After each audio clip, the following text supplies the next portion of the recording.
Isang batang babaeng estudyante na pilit ipinapakita sa eskwelahan na siya ay isang rich kid.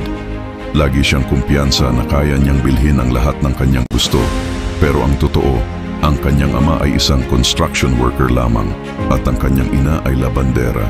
Isang araw, matapos ang ilang linggo ng pagtitipid, hirap at pawis ng kanyang mga magulang, binigyan nila siya ng isang cellphone para makatulong sa kanyang pag-aaral.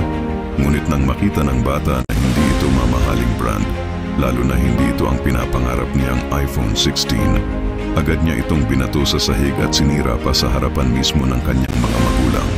Habang pinapakita ang pagkawasak ng cellphone, makikita rin ang pagkawasak ng puso ng kanyang ama at ina. Sa eksena, mahuhuli ng kamera ang mga kamay ng ama na may sugat galing sa trabaho at ang ina na may tuyong balat dahil sa labahan. Ang mukha nila puno ng lungkot at kawalan ng halaga sa mata ng anak na kanilang pinaghirapan. Sa huli, maaaring tapusin ang video ng isang symbolic shot.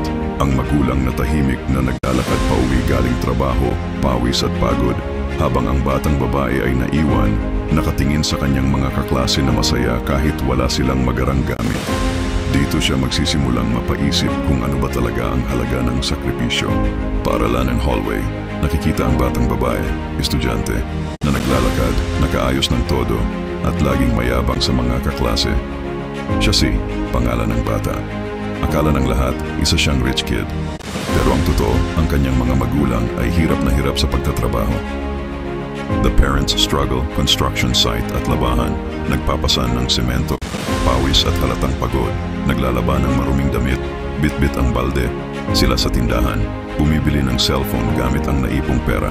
Kamay na nanginginig habang binabayaran ng cellphone. The gift, loob ng bahay, simpleng sala o kusina. Magulang, masaya at excited habang inaabot ang kahon ng cellphone sa anak. Ngiti ng magulang, puno ng pag-asa na matutuwa ang anak. The disappointment, batang babae, binuksan ang kahon.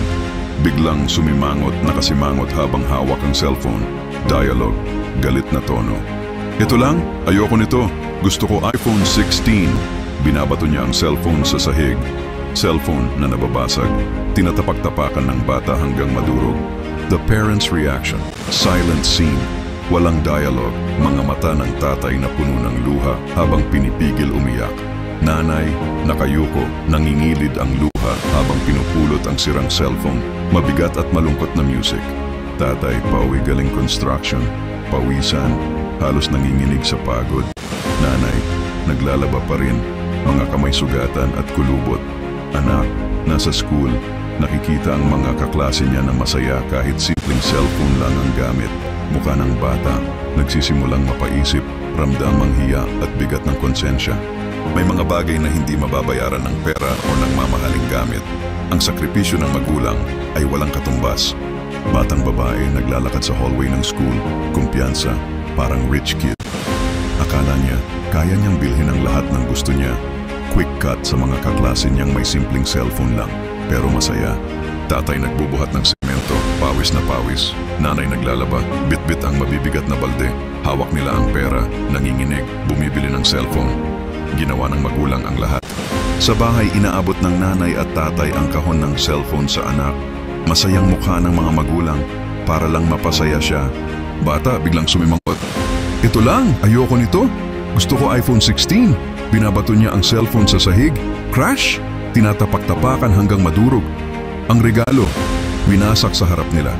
Heartbreak, tatay, pinipigilang umiyak. Nanay, umiiyak habang pinupulot ang sirang cellphone. Sugat ang kamay ng tatay at kulubot na kamay ng nanay. Puso nila, durog kasama ng cellphone. Tatay umuuwi, pawis at pagod mula sa construction site. Nanay naglalaba pa rin, halatang hirap. Anak, nakatingin sa mga kaklase sa school na masaya kahit simpleng cellphone lang. Bata, nakatulala, nagsisisi. Ang sakripisyo ng magulang hindi kayang tumbasan ng kahit anong cellphone. Akala niya, kaya niyang bilhin ang lahat ng gusto niya. Sacrifice, pero sa likod ng kanyang yabang, may mga magulang na hirap sa trabaho. Hanggang sa isang araw, inipon ng magulang ang lahat para lang mapasaya siya. Rejection. Pero nang makita niya ang regalo, ito lang, gusto ko iPhone 16. Cellphone, binato at winasak sa harap nila.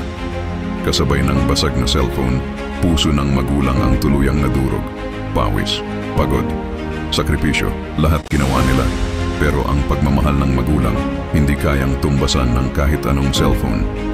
Batang babae, confident sa school, parang rich kid. Siya si Ana, isang estudyante na iniisip ng lahat, mayaman, palaging mayabang, at akala niya kaya niyang bilhin ang lahat ng gusto niya. Sacrifice, tatay sa construction, nanay naglalaba, montage ng hirap. Pero sa likod ng kanyang kinang, may mga magulang na halos hindi na makakain, hirap na hirap sa pagtatrabaho. Magulang masaya at inaabot ang cellphone. Hanggang sa isang araw, nakapag-ipon din sila. Bumili ng cellphone para matulungan siya sa kanyang pag-aaral. Rejection.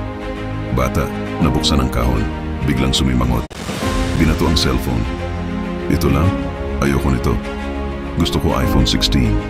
Sa isang iglap, ang regalo ng kanyang mga magulang. Winasak niya mismo sa kanilang harapan. Tatay pinipigilan ng luha, nanay umiiyak habang pinupulot ang sirang cellphone. Kasabay ng basag na cellphone, nadurog din ang puso ng kanyang mga magulang. Tatay pawisan sa construction, nanay naglalaba, bata nakatingin sa kaklase na masaya kahit simpleng gamit lang.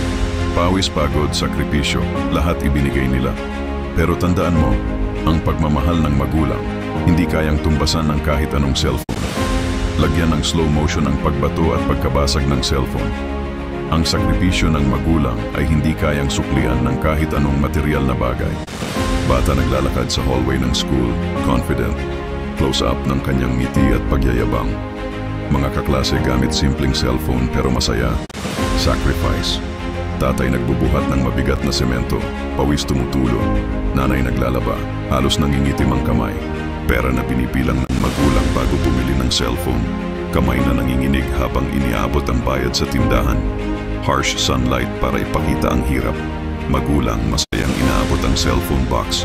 Close-up, ngiti ng tatay at nanay puno ng pag-asa. Anak hawak ang kahon, nakasimangot na agad. Rejection. Bata biglang sumimangot, disgusted face. Cellphone binabato sa sahig. Cellphone tumatama sa tiles, crash. Anak tinatapak-tapakan hanggang madurog. Heartbreak. Luha sa mata ng tatay. Pinipigil umiyak. Nanay nakaluhod.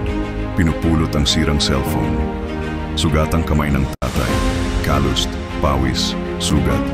Mukha ng nanay. Luha, unti-unting tumutulo. Tatay pauwi, pawis, mabigat ang hakbang. Nanay, naglalaba pa rin. Pagod pero tuloy. Anak sa classroom. Nakatingin sa kaklase na masaya kahit simpleng phone lang. Mukha ng bata. Nagsisimulang magbago ang expression, hiya plus guilt. Ang sakripisyo ng magulang, hindi kayang tumbasan ng kahit anong cellphone. Isang batang babaeng estudyante na pilit ipinapakita sa eskwelahan na siya ay isang rich kid. Lagi siyang kumpiyansa na kaya niyang bilhin ang lahat ng kanyang gusto. Pero ang totoo, ang kanyang ama ay isang construction worker lamang at ang kanyang ina ay labandera.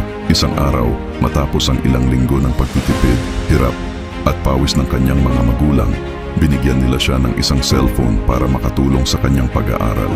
Ngunit nang makita ng bata na hindi ito mamahaling brand, lalo na hindi ito ang pinapangarap niyang iPhone 16, agad niya itong binato sa sahig at sinira pa sa harapan mismo ng kanyang mga magulang. Habang pinapakita ang pagkawasak ng cellphone, makikita rin ang pagkawasak ng puso ng kanyang ama at ina.